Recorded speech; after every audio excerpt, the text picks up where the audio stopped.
Telangana municipal ఎన్నికల ఫలితాల్లో కొన్ని చోట్ల హంగ్ ఫలితాలు రావడం ఆసక్తికరంగా మారింది.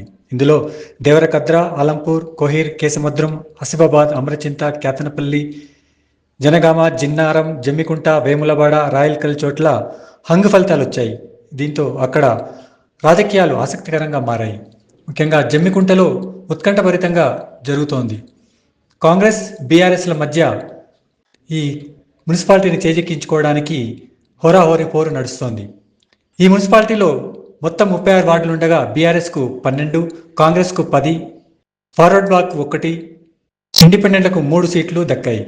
ఎవరికీ మ్యాజిక్ ఫిగర్ రాకపోవడంతో అటు కాంగ్రెస్, ఇటు బీఆర్ఎస్ల మధ్య పోటీ నెలకొంది. దీంతో క్యాంపు రాజకీయాలు ఊపందుకున్నాయి.